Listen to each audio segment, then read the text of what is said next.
السلام علیکم ورحمۃ اللہ وبرکاتہ۔ ہم آپ کی خدمت میں حاضر ہیں ایک نئے سبق کے ساتھ۔ یاد رہے 29واں پارہ اور سورۃ الدہر میں اس وقت ہم پڑھ رہے ہیں۔ تو گزشتہ سبق میں ہم نے آیت نمبر 13 تک تقریباً سبق تیار کر لیا تھا۔ آج ہم نے آیت نمبر 14 سے لے کے 19 تک انشاءاللہ پڑھنے کی بھرپور کوشش کرنی ہے۔ آپ اس سبق میں تجوید اور بہترین تلفظ ضرور سیکھیں گے انشاءاللہ تعالی۔ اعوذ باللہ من الشیطان الرجیم، بسم اللہ الرحمن الرحیم۔ ودانیۃ علیہم ظلالها وذللت قطوفها تذلیلا۔ ودانیۃ علیہم، جی یہاں پہ جو آپ کو نظر آ رہا ہے یہ ہے تنوین۔ تنوین کہتے ہیں دو زبر کو، دو زیر کو اور دو پیش کو۔ تو اگر تنوین کے بعد حروف ہلکی میں سے کوئی حرف آ جائے، حروف ہلکی 6 ہیں۔ کون کون سے؟ حمزہ ہا، عین ہا، غین خا۔ حروف ہلکی میں سے اگر کوئی حرف آ جائے تو وہاں پہ نون ساکن یا تنوین کو ظاہر کر کے پڑھتے ہیں، نہ تو چھپانا ہے، نہ ہی غنہ کرنا ہے اور نہ ہی اقلاب کرنا ہے، بلکہ ظاہر کر کے آرام سے پڑھتے ہوئے آگے چلے جانا ہے۔ اس کو ہم نے کیسے ظاہر کیا ہے؟ ودانیۃ علیہم، ٹھیک ہے۔ ظلالها، زوا کو پر پڑھنا ہے کیونکہ زوا حروف مستعلیہ میں شامل ہے، اور ہا کو چھاتی سے نکالنا ہے۔ بعض لوگ اس کو پڑھتے ہیں ظلالها پڑھ دیتے ہیں، تو آپ کوشش کیا کریں اس کو جس مخرج کی جو جگہ ہے وہاں سے ہی نکالیں۔ تو یہ کیا ہے؟ ظلالها، ٹھیک ہے۔ وذللت قطوفها، قاف بھی پر پڑھنا ہے اور طوا بھی پر پڑھنا ہے۔ اس کا مطلب ہے موٹا کر کے پڑھنا ہے۔ کیسے؟ قطوفها۔ اچھا، بعض لوگ جو بڑی غلطی کرتے ہیں وہ کیا پڑھتے ہیں؟ قطوفها۔ قاف کو لمبا بالکل نہیں کرنا، نہ ہی فا کو لمبا کرنا ہے، البتہ طوا کو ہم حروف مدہ واو کی وجہ سے لمبا کریں گے۔ کیسے؟ قطوفها تذلیلا۔ یہ جو آپ کو یا آپ کے سامنے نظر آ رہی ہے یہ ہے یا مدہ، تو اسے کھینچ کے پڑھیں گے۔ تذلیلا۔ وَيُطَافُ عَلَيْهِمْ بِآنِيَةٍ مِّن فِضَّةٍ وَأَكْوَابٍ كَانَتْ قَوَارِيرَا۔ وَيُطَافُ، طوا کو پر پڑھنا ہے اور فا کو لمبا نہیں کرنا۔ طوا کو اس لیے پر بھی پڑھنا ہے اور کھینچ بھی پڑھنا ہے کیونکہ آگے حروف مدہ میں سے الف آ گیا ہے۔ جب الف سے پہلے حرف کے اوپر زبر ہو تو وہ الف مدہ کہلاتا ہے، تو اسے کھینچ کے پڑھتے ہیں۔ تو اسے کیسے پڑھیں گے؟ وَيُطَافُ۔ لیکن جو عام طور پہ غلطی کی جاتی ہے وہ فا کو بھی لمبا کر دیتے ہیں، یعنی کیا پڑھتے ہیں؟ وَيُطَافُ، یہ غلط ہے۔ وَيُطَافُ، ٹھیک ہے۔ علیہم بِآنِیَہ۔ اچھا جی، یہ دیکھیں میم ساکن ہے، میم ساکن کے بعد با آیا ہوا ہے۔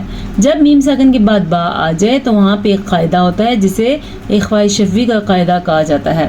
وہاں پہ ہونٹ بند ہو جاتے ہیں۔ کیسے؟ غننے کی کیفیت طاری ہوتی ہے۔ کیسے؟ علیہم بِآنِیَہ، ٹھیک ہے، اس طرح سے۔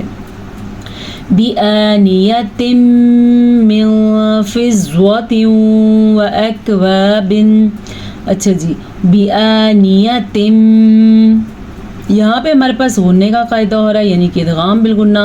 من فِضَّةٍ، یہاں پہ ہمارے پاس اخفاء کا قاعدہ ہو رہا ہے۔ اخفاء میں نون کی آواز ہو یا تنوین کی آواز ہو، اس کو چھپا کے پڑھا جاتا ہے۔ تو اسے ہم کیسے چھپائیں گے؟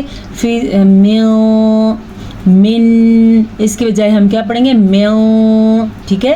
فِضَّةٍ، پھر سے زواد کو پر پڑھیں گے کیونکہ زواد حروف مستعلیہ میں سے ہے، اور تنوین کے بعد یمون میں سے واو آیا ہوا ہے تو یہاں پہ ادغام بالغنہ کا قاعدہ ہوگا، ٹھیک ہے۔ وَأَكْوَابٍ، یہاں پہ اخفاء کا قاعدہ ہو رہا ہے کیونکہ نون تنوین کے بعد کاف آیا ہوا ہے اور کاف حروف اخفاء میں شامل ہے۔ كَانَتْ قَوَارِيرَا۔ چلیں جی، اب بھی ایک بہت اہم سیکھنے والی چیز آ گئی ہے۔ قاف کو پر پڑھیں گے کیونکہ حروف مستعلیہ میں سے ہے، اور یہ جو آپ کو الف کے اوپر دائرہ نظر آ رہا ہے، یہ اس چیز کی نشانی ہوتی ہے کہ اس الف کو نہیں پڑھا جاتا، لیکن اگر وقف آ جائے تو پھر یہ الف پڑھا جاتا ہے۔ یہ چیز اپنے ذہن میں بٹھا لیں۔ کبھی آپ اکیلے میں قرآن پڑھ رہے ہو، اس لیے میں روز کے سبق پہ تب تاکید کرتی ہوں کہ ہر سبق میں کوئی نہ کوئی ایسی نئی چیز ہوتی ہے جو ہم نے پہلے نہیں سیکھی ہوتی، یا کوئی ایسی چیز ہوتی ہے جس کی دہرائی ہو رہی ہوتی ہے، تو دونوں صورتوں میں سبق کو روز پڑھنا ضروری ہے۔ تو قواریر یہ وقف کے حال میں پڑھیں گے، ٹھیک ہے؟ اور اگر وقف نہیں کریں گے یہاں پہ تو پھر ہم نے یہ الف نہیں پڑھا جائے گا۔ کیسے پڑھیں گے پھر؟ قواریر قواریر ایسے، ٹھیک ہے؟ جس الف کے اوپر گول دائرہ آ جائے ویسی تو وہ الف نہیں پڑھا جاتا، لیکن اگر وقف حال میں آ جائے تو پھر وہ الف پڑھا جائے گا۔ یہ تجوید کا ایک رول میں آپ کو بتا رہی ہوں۔ قواریر من فضة قدروها تقدیرا، قواریر۔ اب دیکھیں ہم میں یہاں پہ کسی قسم کا کوئی وقف نہیں ہے تو پھر الف نہیں پڑھیں گے، ٹھیک ہے؟ کیونکہ الف کے اوپر گول دائرہ ہے، لیکن قاف کو پر پڑھنا ہے۔ یہ والی را باریک ہے کیونکہ اس کے نیچے زیر ہے، جبکہ یہ والی را پر پڑھی جائے گی کیونکہ اس کے اوپر زبر ہے۔ من فضة، نون ساکن کے بعد فا جو ہے حروف اخفا میں سے آیا ہے، تو اسی لیے یہاں پہ اخفا کا قاعدہ کریں گے، یعنی کہ نون کی آواز کو کسی حد تک چھپا لیں گے۔ اخفا کا لفظی مطلب یہ ہوتا ہے چھپانا۔ فِضْوَةً قَدَّرُوهَا، اب دیکھیں ہمارے پاس نون ساکن کے بعد فا آیا تو اخفا ہو رہا ہے، یہاں پہ ہمارے پاس تنوین کے بعد قاف آیا ہے تو بھی اخفا ہو رہا ہے۔ حروف اخفا کی ایک دفعہ دہرائی کر لیں۔ حروف اخفا 15 ہیں، نوٹس فرما لیں کون کون سے ہیں۔ تا، ثا، جیم، دال، زال، زا، سین، شین، صاد، زواد، طا، زوا، فا، قاف، کاف۔ یہ 15 حروف اخفا ہیں۔ دیکھیں قاف بھی تھا اور فا بھی تھا اس میں شامل، تو یہاں بھی ہم نے اخفا کیا اور یہاں بھی ہم نے اخفا کیا۔ قدروہا، موٹا قاف اور را کو پر پڑھنا ہے۔ ہا، اس ہا کی آواز سیکھ لیں کیسے نکالنی ہے۔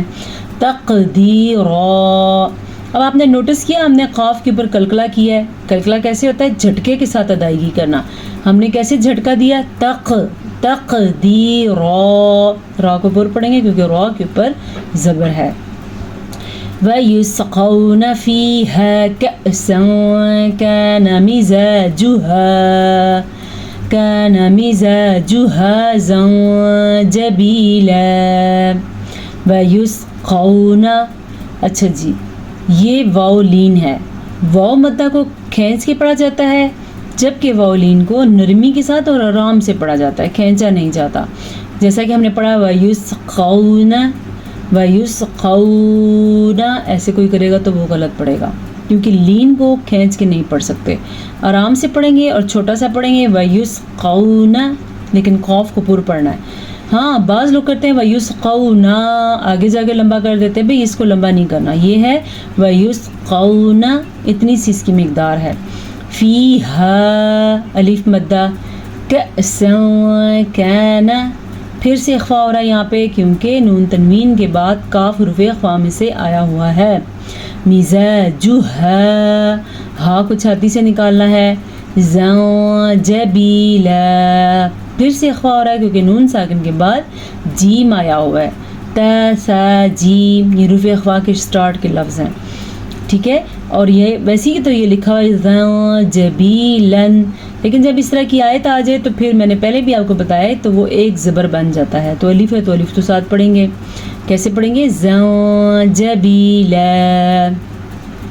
عینا فیہا تسمی سلسبیلا، عینا فیہا، یہاں پہ بھی اخفا ہو رہا ہے، تسمی، میم پہ غنہ ہو رہا ہے، سلسبیلا، لفظ کو دیکھ لیں کیسے ادا کرنا ہے، سلسبیلا، غلطی سے بھی اس کو سلسبیلا نہیں پڑھنا آپ نے، یا آپ نے سلسبیلا بھی نہیں پڑھنا کیونکہ با کے بعد یا ہے تو اس با یا مدہ کو ضرور ادا کرنا ہے۔ کیسے؟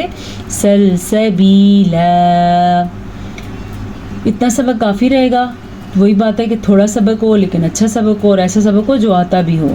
روز کی روز دہرائی کریں، اللہ پاک آپ کے اور میرے حافظے میں اور عمل میں اللہ پاک برکت عطا فرمائے۔ آپ سے پھر ملاقات ہوگی ایک نئی سبق کے ساتھ۔ فی امان اللہ۔ السلام علیکم ورحمۃ اللہ وبرکاتہ۔